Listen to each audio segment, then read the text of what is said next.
तो भाई मुबारक हो, आखिरकार माइटी जिम्बाब्वे को हरा ही दिया हमने। जो यंग ब्रिगेड लेकर के गए थे उन्होंने सारा का सारा मेला लूट लिया पहले मैच के अपसेट के बाद। बात करें जिम्बाब्वे की तो जितना जोश सिकंदर रजा ने गेंद से दिखाया ना, अगर उसी प्रकार का प्रदर्शन बल्ले से भी करते तो जिम्बाब्वे 1-2 मैच और जीत सकती थी। बाकी अपने लड़कों की बात करें तो शिवम दुबे भी, जो कभी बधे बधे दिख रहे थे, कल गजब की फिनिशिंग कर गए, गेंद से भी कमाल कर गए और उनका मैन ऑफ द मैच होना अच्छा लगा। बॉलिंग में मुकेश मैगराथ ने भी दिल जीत लिया और बढ़िया डिसिप्लिन वाली बॉलिंग की। मोस्ट अंडररेटेड वाशिंगटन सुंदर पूरा सीरीज बखूबी अपना काम करते गए और आखिरकार मैन ऑफ द सीरीज भी बने। और कई झलकियां देखने को मिली कुछ प्लेयर्स की। कल संजू को अजीबो गरीब पोजीशन पर बैटिंग मिली और भाई ने अजीबो गरीब मगर इफेक्टिव 50 बना डाला। ऋतुराज ने भी थ्रू आउट मौके भुनाए, मगर दिक्कत पता क्या है, जो सीरीज समस्या का समाधान होनी थी वही बवाल बन गई। Thanks to Shubman Gill and VVS Laxman जो सफल करते रहे हर मैच में, रायता फैला दिया। आपसे बहुत सारी बातें करनी है, मुद्दा काफी बड़ा है डिस्कस करने के लिए। कल मैंने अपने पर्सनल चैनल पर जब इस बारे में बात की तो बहुत सारे लोगों ने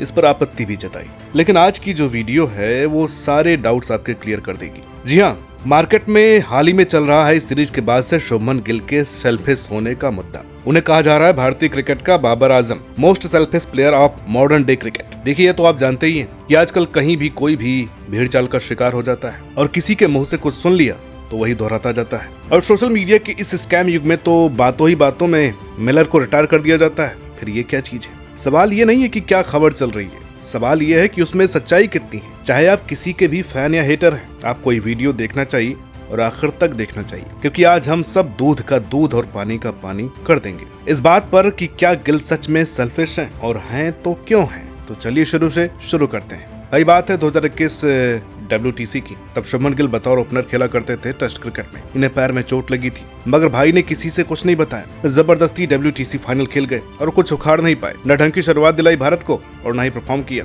भाई अपनी जान में बहादुर बनने निकले थे, लेकिन बन गए बेवकूफ। अब या तो टीम में कोई और ऑप्शन ना होता तो ऐसा करते, तो फिर ये जस्टिफाइड थे। लेकिन जब KL राहुल मौजूद थे और भाई ने प्रैक्टिस मैच में एक बड़ा शतक बनाया था, और क्योंकि वो गिल से अच्छे फॉर्म में थे, फिर भी गिल ने अपने लिए सोचा और मौकी खाई। सबक करीम ने इनकी क्लास भी लगाई। जब आपसे अच्छा प्लेयर टीम में मौजूद था, उसके बावजूद WTC फाइनल की बलि क्यों चढ़ाई? आकाश चोपड़ा ने तो उसी वक्त कह दिया था कि ये ओपनिंग मटेरियल नहीं है, नंबर 3 पर अच्छा करेगा। मालूम कहीं न कहीं गिल को भी था, लेकिन ये बंदा अपने साथ जबरदस्ती करता गया और बेशर्मी के साथ एक और WTC फाइनल खराब कर दिया। और जब वेस्ट इंडीज टूर आया, पुजारा का पत्ता कट गया और यशस्वी जायसवाल को नंबर 3 पर खिलाया जाने वाला था, तो इनको रियलाइज हो गया कि नंबर 3 एक ऐसी जगह है जहाँ से प्लेयर बाहर नहीं हो सकता है टीम से, क्योंकि पुजारा तो दोबारा भारतीय टीम में कभी आ नहीं पाएंगे। तो क्यों ना मैं ही नंबर 3 ले लूं। अगर फेल भी हो गया तो एक कहने का मौका मिल जाएगा कि कोई नई पोजीशन, नया चांस सेटल होने में 2-4 मैच लगते हैं। और जायसवाल की हाई रिस्क गेम अगर उससे फेलर बना गई तो मौका फिर भी गिल को ही मिले। लेकिन ये तो दोनों हाथ में लड्डू निकले, जख्मी दिल लेकर के लौटे,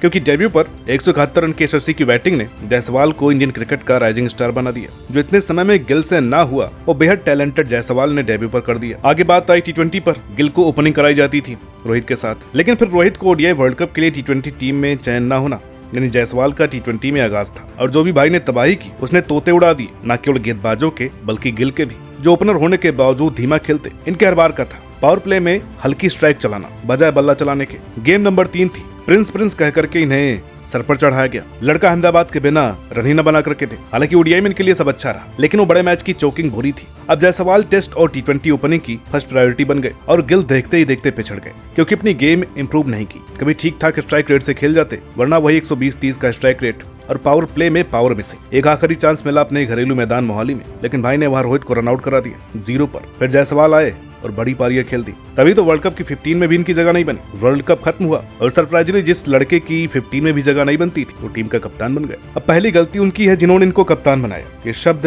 अधिकतर लोगों के थे, मगर ये तो चांस था गिल के लिए खुद को एस्टेब्लिश करने का T20 में, जो उस महानुभाव ने इन्हें कप्तान बना करके दिया। मगर भाई ने अंदाज नहीं बदला, खुद गर्जी नहीं छोड़ी। पहला मैच जब सब आउट होते तो ये भी बीच मझधार निकल लिए। अब देखिए, वहां पर स्ट्राइक रेट का मसला नहीं था, मगर बीच में ऐसे छोड़ करके जाओगे तो स्ट्राइक रेट पर गालियां खाओगे। दूसरे मैच में भारत के मात्र 4 बल्लेबाज खेले, 3 चले और ये 2 रन बना करके फेल। देखिए, पहले 2 मैच में फेल हुए तो कोई बात नहीं, आइडियल सिनेरियो तो इनके लिए यही था, ये टीम के लिए एंकरिंग करते। टाइम लेकर के खेलने वाले नेचुरल गेम के लिए नंबर 3 की जगह बेस्ट है, लेकिन इन्होंने जिद की, ऋतुराज को नंबर 3 पर खिलाया, क्योंकि ये जानते थे कि पंत और सूर्या के आने पर किसी को ओपनिंग छेड़ना नहीं है और ऋतु को छोड़ना नहीं। मगर ऋतुराज ने रन बना दिए और तगड़ी बैटिंग की। तीसरे मैच में जायसवाल लौट आए थे तो उन्हें बाहर बिठाकर अपनी इज्जत का जनाजा कोई नहीं उठाना चाहेगा। भाई को खिलाया नंबर 1 पर। यहाँ गिल के पास एक आखिरी मौका था खुद नीचे खेल करके अपनी जगह पुख्ता करने का, क्योंकि जो ताबड़तोड़ बैटिंग अभिषेक ने की थी, 47 बॉल में शतक जड़ा था। गिल डिजर्व नहीं करते थे ओपनिंग, लेकिन नहीं, भाई ने अभिषेक को ही 3 पर उड़ा दिया। अब किसका डिसीजन था ये, उसके बारे में क्या ही कहना। ये अच्छा कर रहे प्लेयर को डिमोट करते हैं। ताबड़तोड़ ओपनिंग करते हैं शर्मा और ऋषभ सिंह, बेखौफ होकर के, निडर होकर के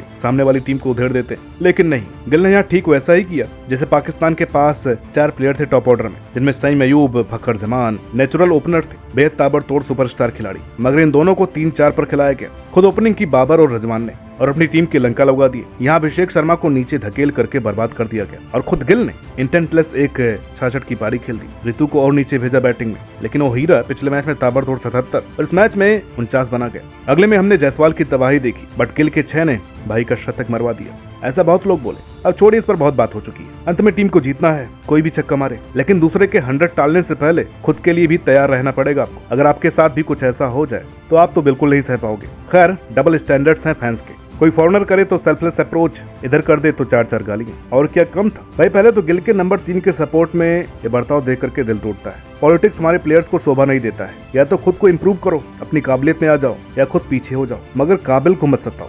अब आप लोग एक बात तो मान ही लीजिए कि शुभमन अब T20 की टीम में होना डिजर्व नहीं करते हैं। अब भाई को इंडिया का बाबर आजम कहना इंडिया की और यहाँ हो रही क्रिकेट की बेइज्जती है, मगर जो ये कर रहे हैं वो भी तो तौहीन है ना हमारे उस सेल्फलेस कप्तान की, जिसने इतनी अच्छी लेगेसी बनाई। गिल का सेल्फिशनेस हमें ले डूबेगा अगर इस बंदे को T20 में खिलाया गया। हमें टेस्ट बैटिंग करने वाले ओपनर नहीं चाहिए। जायसवाल और शर्मा ओपनर और फिर गायकवाड़ बेस्ट है। तो ये रहा हम लोगों का पूरा जवाब, जो कल की वीडियो में हमने अपने चैनल पर डिस्कस किया था। बहुत सारे लोगों के मन में डाउट था, बहुत सारे लोग गिल भाई का सपोर्ट कर रहे थे, तो ये वीडियो उन लोगों के लिए एक जवाब के रूप में है। देखिए, मैं किसी का विरोध नहीं करता हूँ, हाँ सपोर्ट जरूर करता हूँ, लेकिन अगर आप अच्छा नहीं करोगे तो आलोचना तो होगी। बाकी मिलते हैं आपसे अगली वीडियो में, तब तक के लिए नमस्कार।